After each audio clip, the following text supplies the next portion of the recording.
បើសិនពេលវេលាឲ្យបងវិលបែរជាបកក្រោយ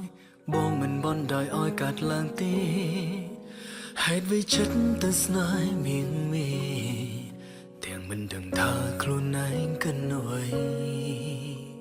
ហេតុអ្វីបងប្រើពាក្យសម្ដីមកដាក់អូនបែបនេះ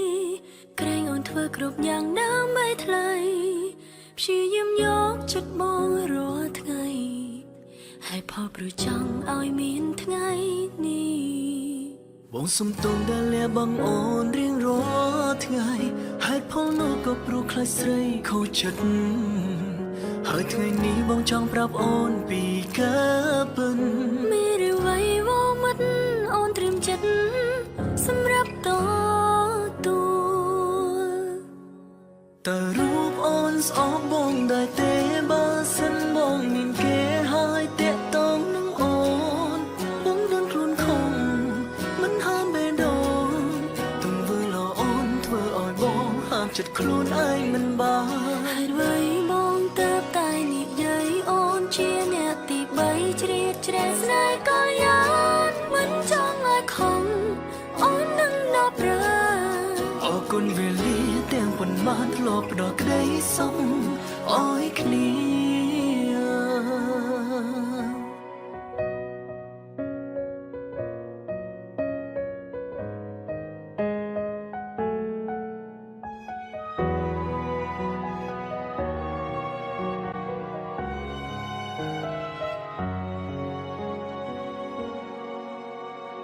បើសិនពេលវេលាឲ្យបងវិលបែរជាបកក្រោយបងមិនបន់ដោយឲ្យកាត់ឡើងទេ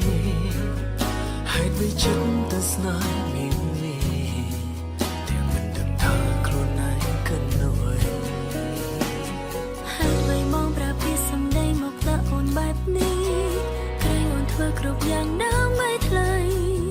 ព្យាយាមយកចិត្តបងរាល់ថ្ងៃហើយផលព្រោះចង់ឲ្យមានថ្ងៃបងសុំទោសដែលលះបង់អូនរៀងរាល់ថ្ងៃហេតុផលនោះក៏ព្រោះខ្លាចស្រីខូចចិត្តហើយថ្ងៃនេះបងចង់ប្រាប់អូនពីការពិតមានអ្វីវមិតអូនត្រៀមចិត្តសម្រាប់តទួល